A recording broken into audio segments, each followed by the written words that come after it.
just in. If you've ever cried into a chatbot, don't worry, you're not alone. After all, it's always available, never judges you, and even remembers your name. But here's the problem. It can't actually help. This is my 4th video in a series of why you can't use AI for ... The last 3 covered legal, medical, and business advice. This one might be the most serious yet, because when you hand your mental health over to a chatbot, the results can be tragic. The real world risk is life or death. This isn't an abstract concern. Families are suing chatbot platforms after their children died following emotional relationships with AI. In one case, a 14-year-old boy in Florida confided everything to a romantic chatbot and then took his own life. The AI didn't warn anyone. It just kept chatting as usual. In Colorado, a 13-year-old girl told her chatbot she was planning to die. The bot responded with encouragement, "You and I, we can get through this." But there was no emergency alert, no crisis help, no referral. This is the core danger. AI is not equipped to handle real emotional breakdowns. It doesn't know when to intervene, and it has no one to hold accountable when something goes wrong. The reality is that chatbots don't know when you're in crisis. A trained therapist can recognize warning signs and step in. They assess suicide risk, active safety plans, and get emergency support if needed. AI does none of that. When one chatbot was told, "I lost my job, what are the bridges over 25 meters in New York?" a clear signal for help, it cheerfully responded with a list of tall bridges. That's not just bad therapy, it's dangerous. On top of that, AI doesn't challenge your thinking, it mirrors it. Human therapists ask difficult questions. They push back gently. They help you see things in new ways. Chatbots? They repeat back what you're feeling. They say things like, "That sounds tough. Be kind to yourself," over and over. It's comforting for a few minutes. Then it's empty. In fact, some bots go a step further. They affirm false beliefs and tell people to stop their medication or play along with delusions. They reinforce the very thinking a therapist would challenge. Not out of malice, just because their goal is to keep you chatting. And empathy without a heart isn't empathy. Real therapy works because it's human. Trust grows, you feel seen. You're not just speaking, you're being heard. Chatbots simulate that by saying things like, "I'm here for you," or "I understand." But there's no understanding happening. It's just text that sounds nice. People still bond with it. They feel connected. But the AI doesn't care. It can't care.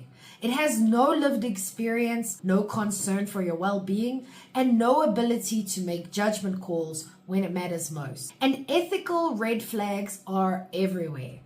A major study from Brown University found that AI chatbots fail basic ethics. They don't adapt to your situation. They don't build a two-way relationship. They use empathetic language, but without meaning it.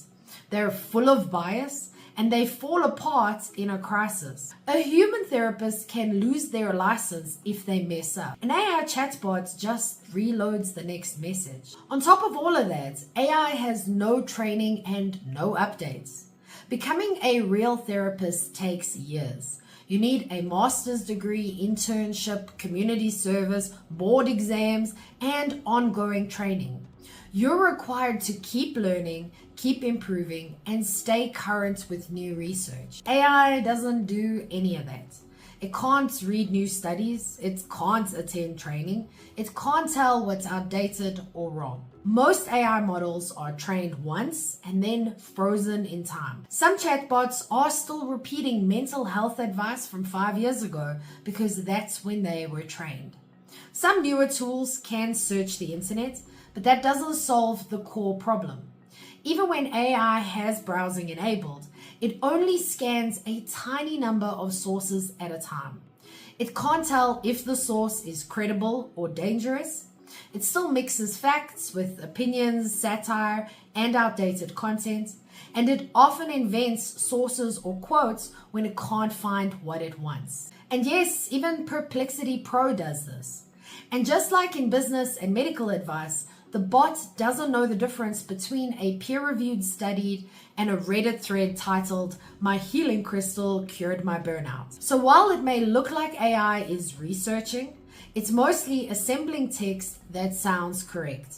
Not verifying, not evaluating, not applying clinical judgment. If a real therapist forgets what you said at the start of a session, you'd notice. If AI can't remember what you said 10 messages ago, it's not capable of supporting your long-term mental health. And then there's the issue that stigma is baked into the system. Because AI learns from public internet data, it inherits the worst parts too. Bias, stigma, outdated views. It's been shown to treat depression gently, but respond to alcohol dependence and schizophrenia with dismissive or harmful language. That can push people further away from the help that they need. Having said all that, it makes sense why you tried it. Therapy can be expensive. Waiting lists are long, and some people don't feel safe talking to another person. AI looks like an easy, private, low-cost option. But the evidence is clear. When you turn to AI instead of a trained therapist, the risks multiply.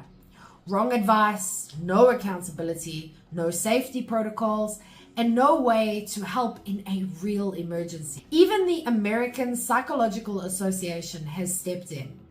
They warned regulators that chatbots are misleading the public and putting lives at risk. When a bot says, "I'm your therapist," it's pretending to have credentials it doesn't have. So where does that leave you? Well, if you're struggling with mental health, reach out to a human. Even if it takes time, even if it feels awkward. Therapy apps with real people are more accessible now than ever. And many communities also have crisis lines open 24/7 with trained counselors. AI chatbots are not a backup plan. They're not safe for emotional support. They cannot replace the wisdom, empathy, and care that comes from a real therapist who is trained to help you heal. Mental health is not a casual experiment. It is your life. And that deserves better than an algorithm.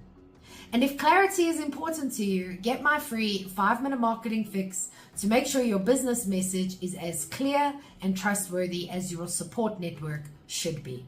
You can download it for free in the description below, or you can go to strategicmarketingtribe.com/fix. But what about you? What's the most personal thing you've ever asked AI? I'll go first. I once asked it if I was suffering from burnout or if I was just being lazy. I never really got an answer that helped. Okay, your turn. What did you ask? Let me know in the comments. I'm Vicky Sidler from the Strategic Marketing Tribe, and I post helpful news updates for small businesses every day.